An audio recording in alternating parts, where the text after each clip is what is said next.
Hello, everybody, and welcome to the Crypto Hipster Podcast. This is your host, Jamil Hassan, the Crypto Hipster, where I bring you founders, entrepreneurs, executives, thought leaders, um, artists, you name it, across the world of crypto and blockchain. And today, I'm really looking forward to this interview, and you should too. I have an amazing guest and a very intriguing project. My guest name is Ricardo Capone. He is the Chief Technology Officer of Dr. Green NFT. Ricardo, Thank you. welcome. Hey, Jamil. Thank you. Great introduction there. Appreciate You're it. very, you're very welcome. I'm looking forward to this so much. Now, sometimes I talk about sustainability and sometimes I talk about NFTs, and this is a mix of both. So let me ask you first, what is your background? And is it a logical background for what are doing now? Well, I guess I started off many years ago tinkering. I think I've had an interest in technology since the Commodore 64, which was pretty much my first piece of kit. I put the old cassette tapes in there and record my programming. And I self-taught myself, so I didn't go through any university or anything like that to get educated in this field. But I played around with some Python scripts, some HTML over the years, and built websites and even different VoIP technologies, or as you mentioned, your database background, SQL applications. Having a lot of fun with that kind of stuff and just tinkering and enjoying. But it's turned out to be quite a fruitful career for me. And learning with something that you enjoy means that you never really have to work, right? So that's great. Got it. Yeah. I would like if you do it as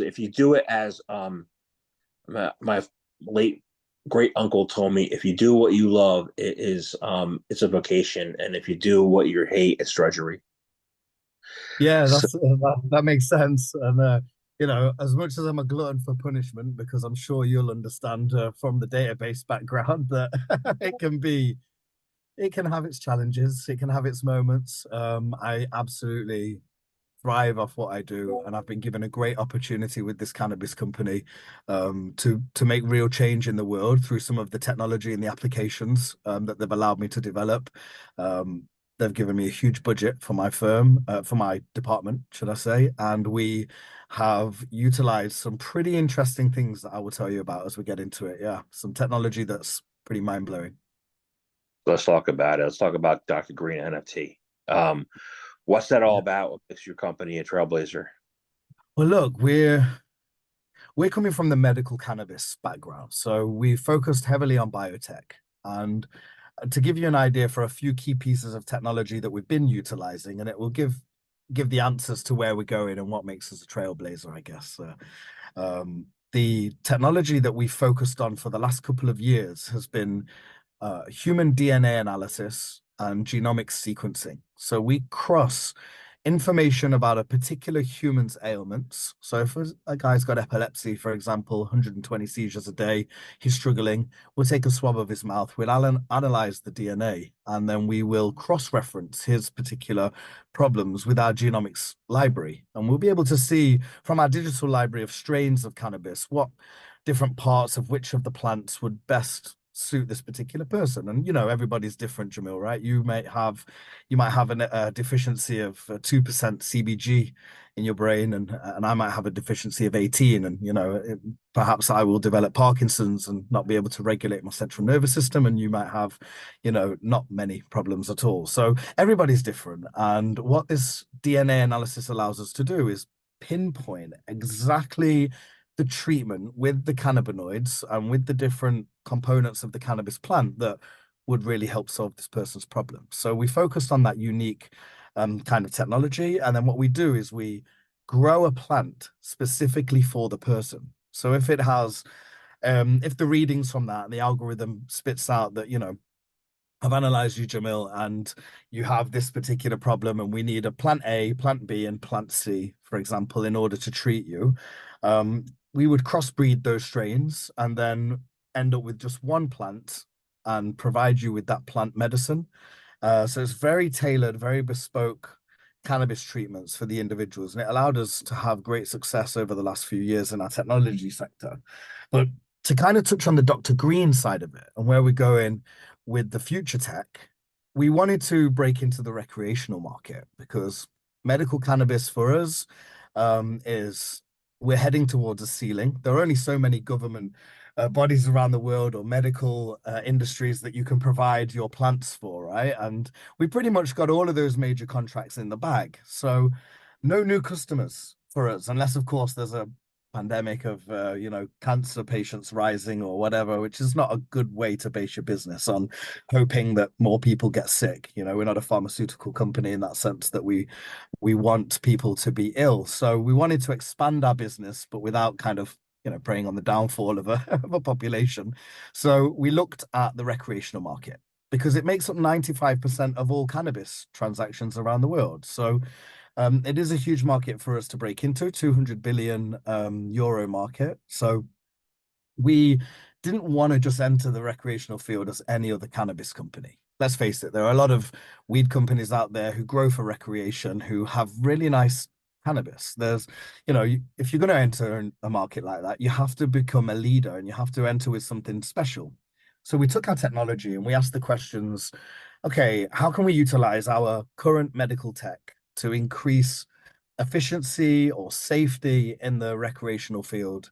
And more importantly, what is the biggest problem with recreational cannabis? So I think, Jamil, if you can solve a problem in any industry, then you can become a leader in that field. So that's the route we went. And we started asking different government bodies, regulatory authorities around the world, what is the problem with weed in your country? And we found that the most common answer, Jamil, was something called spoofing.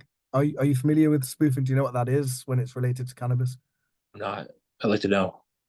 Okay, so simply put, it's where black market cannabis enters the legal supply chain. So, for example, you have a regulated firm, they have legal packaging for their weed, and then they cut corners and they go and buy cannabis that was grown in Dave's attic or from, a Mexican cartel, and they bring that weed into the States or in Europe up from Morocco. It's very, very common. Hashish from Morocco ends up in all of the European states where cannabis is legal, but it's illegally grown weed.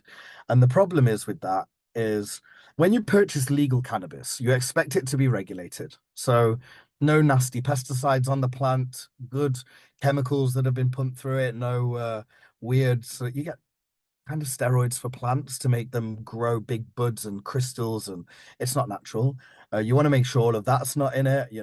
The money trail needs to be legal too, so taxes being paid. It's not funding modern day slavery. That we know that the people who are being paid from a legal transaction, they're employees of a firm. There's a big difference between illegal and legal weed, and so the problem for the regulators is there's no way for them to tell if cannabis has been spoofed or not. So the illegal weed has got fiberglass in it to make it heavier in some cases. In the United States, there's a huge endemic at the moment of people putting fentanyl on the cannabis to get people high. It's terrible quality weed, and they put a drug on it to get people high. Or there's something called sprinkles where it's like flavorings, tiramisu or red velvet cake, and these kind of things are not good for human consumption. So from a regulator standpoint, there's no way to tackle it because, well,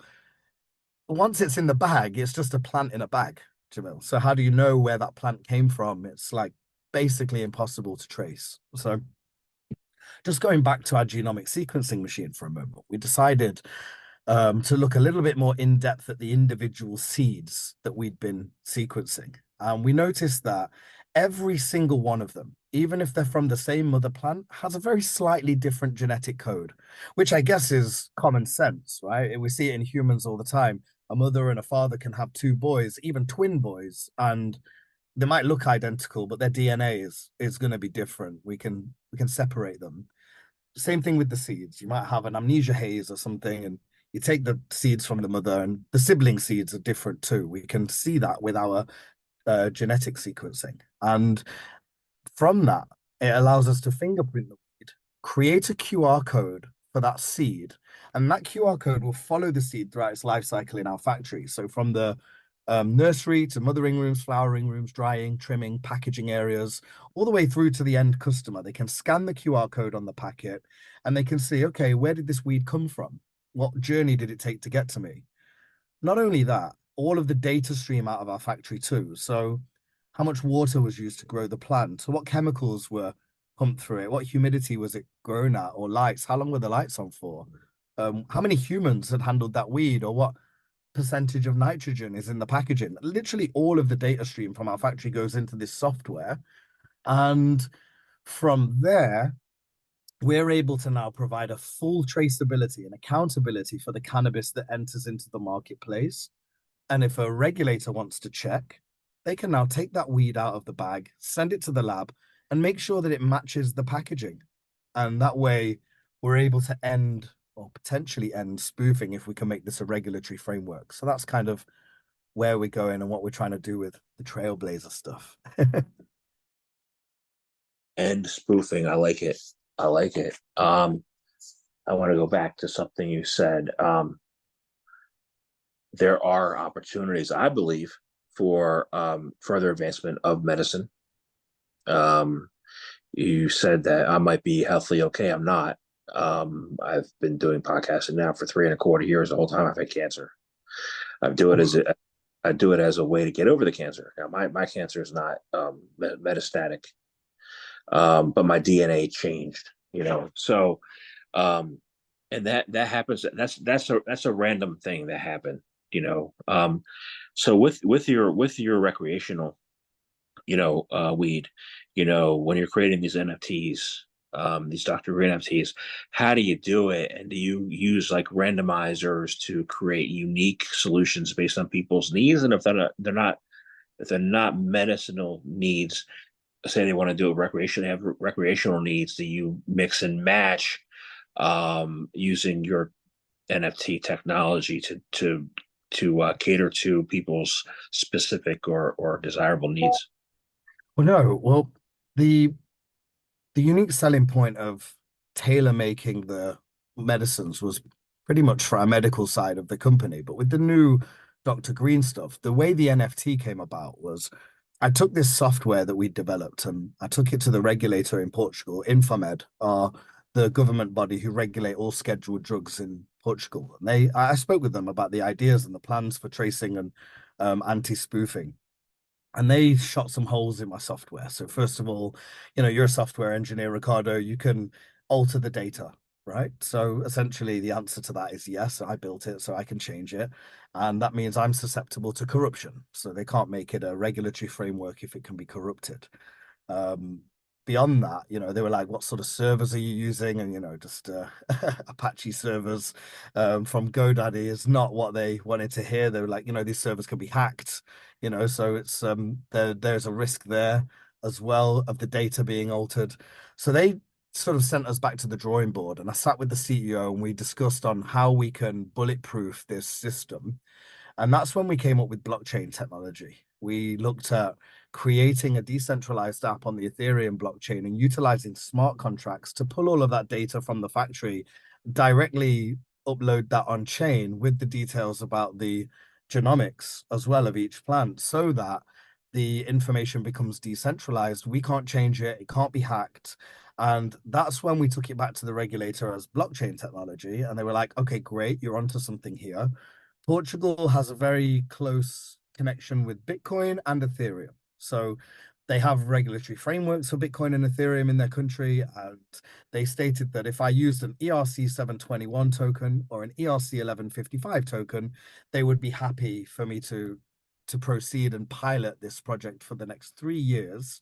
If I can show them a proof of concept over 3 years that it works, they'll look to make it a regulation in Portugal that companies have to track and trace on the blockchain in this way. So very interesting because a 721 is an NFT, right? And what that allowed us to do, Jamil, was to put our cannabis license in the background of the NFT and solve probably the second largest problem with cannabis after spoofing, which is the saleability of cannabis. It's not very accessible for an average person to sell cannabis if they have an interest in that field, it's very expensive to go and get your licensing, to be regulated, to build your facility, to then grow and get your stability right, and then distribution. You're looking tens of millions of dollars to get that kind of business off the ground. It's just not accessible to your small entrepreneur who's got an interest in weed. And most of the people with an interest in weed are small entrepreneurs. They're not these mega whales, right? So this allows us to then sell this NFT. The NFT essentially is a digital access token or digital certificate that allows you to trade cannabis around the world as long as you don't touch the product. It's completely above board. So that gave us the opportunity to build a drop shipping platform. So essentially, the Amazon of weed, if you want to think of it like that, you can have all these different strains around the world traced on our blockchain so that we're being responsible. We know where it's all coming from, where it's all going. And then all of the transactions can be handled by the small entrepreneur who's got his NFT, who logs into our decentralized platform and creates cannabis orders for his customers. And we do all of the compliance stuff, we do the regulatory stuff, we do the import, the export. We deliver the cannabis directly to the client within 24 hours in any country where cannabis is legal. And then the NFT holder receives his commission or his payout for dealing with the transaction in Ethereum.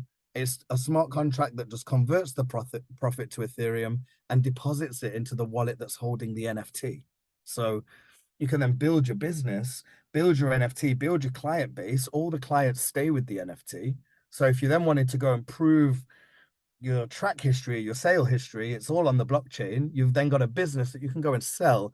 And that NFT comes with all the customer base that's been built up around it. So if you sell your NFT on the secondary market, like OpenSea, for example, the person who buys your NFT also acquires all of your customers, which as they keep repeat ordering, the profit gets converted to Ethereum and deposited into the wallet holding the NFT. So it has long-term profitability as well. Interesting. So your NFTs aren't just JPEGs, right? They aren't just matched to a.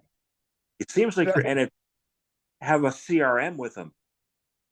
It's exactly a CRM. So you have when you upload your customer, I mean, I'm still pretty much designing it right now, but if you wanted a sneak peek, it's something that I could share my screen with you and show you in a short while of where it's at. You upload your customer gets verified by our in-house compliance team, and then they fall into your sales pipeline. So you then are able to move them through your pipeline, keep all of your notes, very much like a CRM system on the customer.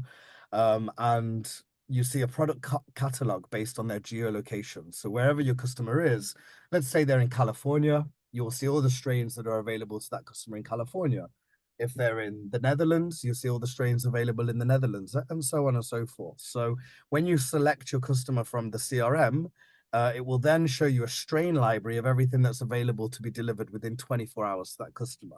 And you can just manually create those orders on the system or plug in with an API key and build yourself a front end flashy Shopify style store that then plugs in and allows your customers to upload their own data and their own KYC. And you basically go do the marketing for it like any drop shipping platform. All right. I wish you could show me. Maybe you could show me after the podcast. But Yeah, I was thinking we're audio, right? audio. So Yeah, one there of you the are. benefits. Maybe sometime I can do a video podcast. Yeah. So let me think about this. So if I'm looking at like crypto punks and I'm looking at Bored Apes and I'm looking at the early NFTs, and NFTs would benefit the owner being part of community. The difference here is that if somebody buys your NFT, they now can build a business, you know, based on the product that you have to offer. Correct. And community is really important for us as well. So the way that the marketplace that we've created works is um, we have these characters. The NFT characters themselves are absolutely stunning. They were drawn. I don't know if I can reveal that yet. I don't know if I can reveal who drew them yet, but a very famous artist drew them. I'll reveal that later on. And instead of doing characters with traits, he put 5,000 completely unique characters together. So each one is unique, is a piece unique. And those 5,000 characters come from 20 different planets. So they have a backstory about a planet that they come from. And we've designed these 3D graphical planets that look amazing. And that's how the marketplace works. You go into the NFT universe, as to say, and you choose your NFT by planet, and each planet has its own subset of strains that natively grow on that world. So you'll have a look and you'll go, okay, I recognize this group of strains as being popular in my location. So I'll buy my NFT from this world, and then you'll be able to trade those strains. But what that allows us to do is create this sort of community sentiment where if I've got, strains on planet A, Jamil, and you've got the strains on planet B, and a customer of mine is interested in Planet B strains, well, there are three ways that I can make that happen. First of all, I can be a capitalist. I can just go and buy NFT from Planet B also, and not have to speak with anybody. I can just add those strains to my product catalog. That's the first way. The second way, it's not so fun. The second way is diplomacy. So I can come into the community groups like the Discord or the Telegram. There's sections in there for join forces. I can be like, hey guys, Jamil, I see you have Planet B. My customers really want your strains. Would you like to do a profit share? Like, let's form an alliance. Okay, great. We agree a split, 80-20, 70-30, whatever it is. We agree it. I jump on my platform, I put your wallet address in, I'm doing a profit share with Jamil, 70-30. If my customers buy strains from your world, you get 30%, I get 70% of the profit. Great. And then a smart contract is created on the blockchain. So we don't need to rely on each other to honor our word. The smart contract will take a customer that's registered to my NFT. If I order cannabis that's on your planet and it's registered with your wallet, it would just do that profit share automatically for us. So we can earn money together and build that community. And then the third way, naturally, we're humans, right? The third way is war. So we can go to war for it. And what I mean by that is we're developing a mobile game app that's like an RPG where you see your character in the game, you've got the planets in the game, and I can build my small army and come and attack your planet. And if I win the battle, then I get access to your strains for 1 month on your world. But if I lose the battle, I just can't fight you again for another week. So nobody actually loses anything in the game. Financially, you've only got stuff to gain. However, to win and lose wars in a game, you need stronger and weaker characters. So what we've done is we've pulled in the metadata from the blockchain, from the actual NFTs. So your character in the game, the strength is determined by three factors. One is how many customers do you have? Two is how many transactions have you made? And three is what revenue has gone through your NFT.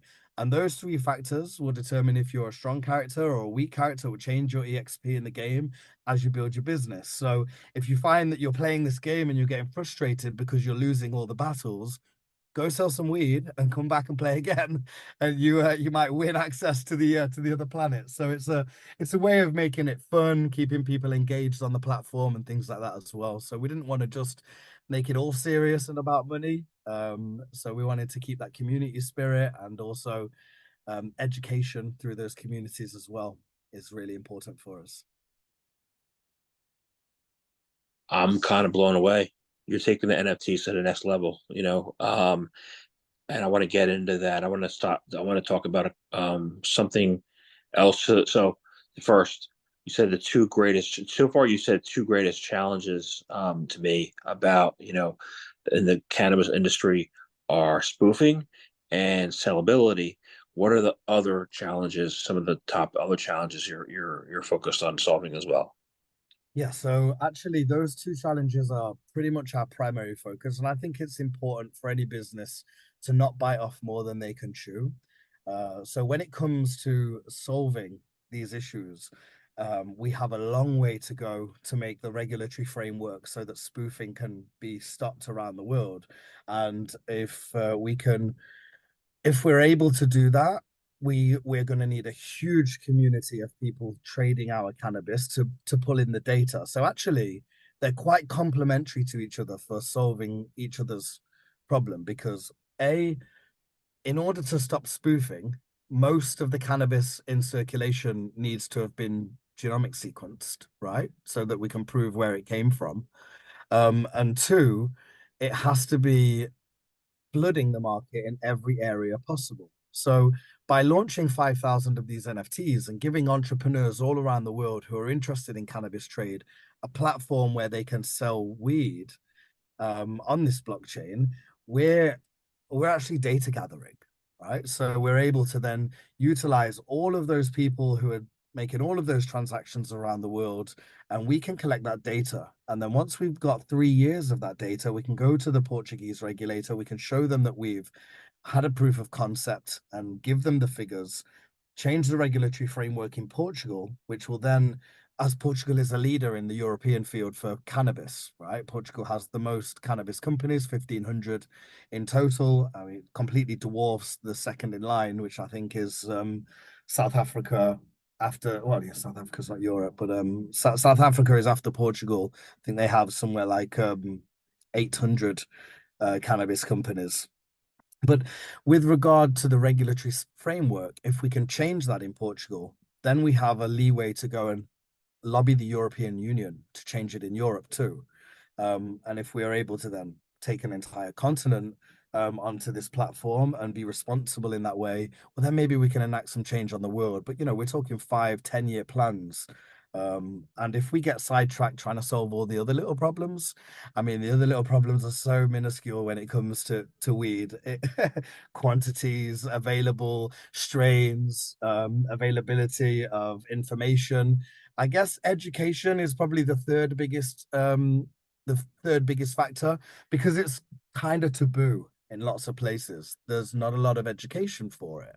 Um, we teamed up with a lady called Chloe Villano. She is an American lady over there in the States, California and Colorado primarily. She owns Cloverleaf University. It's the first recognized school by the Higher Education Board of the United States. They teach a curriculum all about cannabis economics, the medicinal side of it. So I think she has somewhere like 3,000 students at a time. And we have partnered with her in order to be able to bring education to the platform because we don't just want people out there selling weed. We want them to get a diploma for it, to learn about it. If they're going to legalize themselves and they're going to get a certificate for their continued education, then we're really changing the game for these people and allowing the entrepreneur to be proud of his business, be proud of his education background, and help squash that stigma around cannabis because there is still a lot of it in the world. There is. There is. I think we've come a long way, though. I had a friend who I grew up with in school. He was early into trying to sell marijuana, and he's still, paying for it many years later. Wow. And you have a solution here where you told me already you have a CRM, you have gaming, you have NFT, and when the NFT market took a hit the last few years, people thought that NFTs would just become digital receipts. And you have actually built something here that is unique. The combination of those three I haven't heard of before. You've also built a digital certificate, right? Um, how like, but then you say, we still have a problem with the fentanyl, right? Um, what's your vision to completely revolutionize the cannabis industry so we don't have these issues like Yeah, I mean, what I would like to think is that if we can show enough data to our local regulator, that this is the best way to track and trace weed around the world and hold people accountable. Whereas there's never been any accountability before, right? If a company spoofs their weed, they get away with it because there's no way to prove it or anything like that. But I'm not interested in stopping the small time dealer who wants to sell some weed to support his family. That's not somebody who I'm interested in taking out. But these guys who purport themselves to be legitimate firms, if my grandma goes for her Parkinson's medication and ends up with some fentanyl laced bud, or if my son traveling through the Netherlands with his pals when he's a teenager decides to smoke a joint from a shop in Amsterdam, I would like to think that he can get his hands on some clean, pure product rather than something that's been tampered with. And don't dress like a pastor in the day and then go hit a strip club at night. It's not, there's just something wrong with it. If you're pretending to be a good guy, if you are purporting yourself to be a regulated firm, then you should be exactly that. And you should be held accountable if you're cutting corners that risk human health, right? So with this product, I think that we can eventually, with enough uptake and enough data, convince governments around the world to utilize blockchain technology for tracking and tracing. It would be a pleasure if it was our technology that was utilized. Obviously, I'd make some good money from licensing. So that, being able to prove to a country that there is a better way and there is a responsible way to hold people accountable, that for me is the win. And then we can spread that throughout every place where cannabis is legal. Why wouldn't you want that kind of traceability? I mean, even with, if I could trace water like that, I would prefer to go in a shop, you see a bottle of branded water, or a clear bottle with a QR code on it, rather than trusting your Evians of the world or whatever to do a good job. I would like to be able to scan a QR code and see what spring my water came from, on what date, what temperature it's been stored at, what chemicals it's been treated with. This kind of data stream. We live in this century right now where data is everything. Data is so much and it's accessible. So if we can decentralize this data and make sure that it's also reliable, we could apply this technology to anything. We could apply this to olives, right? Or tomatoes. Where did your tomatoes come from? Scan the QR code and see how long have they been in transit, make sure they're not genetically modified in any way, what chemicals have gone into that. And I think responsible eating and consumption over the next decade is going to become, it already is a pretty big thing. You go to the supermarkets, they have the healthy food section. Kind of makes you wonder what the rest of the food is in there, right? But you got there, you have to have a section for the healthy foods. But if we're able to apply data to that we can rely on, we're not relying on the company to tell us the history of their product, but more importantly, like a blockchain where it's not centralized, then I think we can really start to make changes in the way that we all eat and consume medicines or food. And for me, there's a much bigger picture here than just the cannabis. It just so happens to be that we've developed this technology with weed. I like it because you said tomatoes and olives, and you know I remember looking like in 2017 and 18, IBM was making a big push, for people using Hyperledger. I don't hear so much about Hyperledger, even though it's a viable and people use it product, and they were tracking everything, from cradle to grave, right, in a life Mm. cycle of, and nobody cared, right? Because it was centralized, right? Yeah, People care because you're building, on decentralized rails, right? Um, yeah. how do you see this being sustainable for the future, and how do you see it as gaining that interest that they never got? That's a really good question. And I think that sustainability comes from evidence. And if you can show that this solves the world problems that we're talking about, I mean, really show it. If we can see a decline in the figures of spoofed weed, if we can see a decline in the hospital cases in these places where we launch our weed that is traced, if we can see the statistics of the user data, people who are actually utilizing it, how many times a day are these QR codes being scanned, right? If we find that, you know, two or three people a day scan the QR code, well, then it's shows that it doesn't work, right? But if we find that there are thousands of people scanning our QR codes every day to read the information, well, then that shows interest in and care about what people are actually consuming. So for us, the sustainability is going to come from the data. And the data is right now what we need to launch and start collecting, which we plan to launch on June the 15th with this product. So That was my next question about your roadmap. Yeah. yeah, thank you. Jumped ahead then. So 215, so you're gonna launch NFTs as well then. Yeah, so the marketplace will launch on June the 15th, which will allow people to start purchasing the NFTs. Beyond that, we'll do around 6 weeks of education for all those people who come on board. So everything from learning how to use the platform and having webinars and seminars with our celebrities who are all involved, and our strain developers and our geneticists and our scientists talking about the products. We will do a big drive to teach people on how to use it, and then we will start dropping into different countries around the world the actual cannabis ready to be delivered. So we'll do a phased launch throughout um, July, August, September, October, November. By December, we'll be available in every country where cannabis is legal. But each month, we will just add different countries, different regions, depending on the uptake and where most of the NFTs get sold. We can be very on the fly with where we distribute our cannabis to. So if we find that 1,000 NFTs have been sold in Europe and only 20 NFTs in America, for example, we'll distribute more cannabis into Europe than into the Americas, and so we can basically, as we move through those months, we can see where the NFTs are being taken, which groups of people have a higher interest in it, and then direct the flow of cannabis to those different areas to make sure that we're not wasting products and to make sure that we're efficient, I suppose.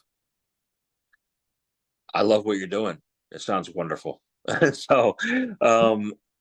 I, you're welcome. I want to thank you very much for your time today talking to me, and I learned a lot, and this is great. And oh, that's how can who if people want to participate, right?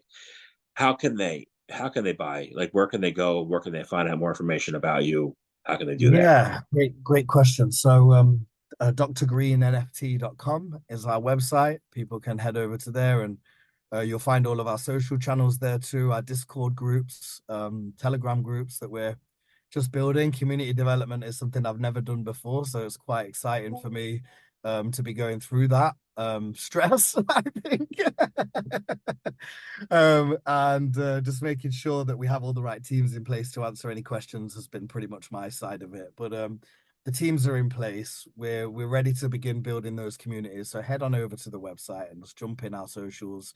Come and see us on Instagram, talk to us. We'll do some AMAs on Twitter Spaces and things like that as well. So keep eyes out for that kind of stuff. And hopefully, as we progress, Jamil will have us back on the podcast with a bit of further information as the project has taken off.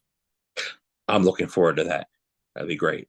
Me too. So thank you very much for your time today. No, thank you as well. I really appreciate it.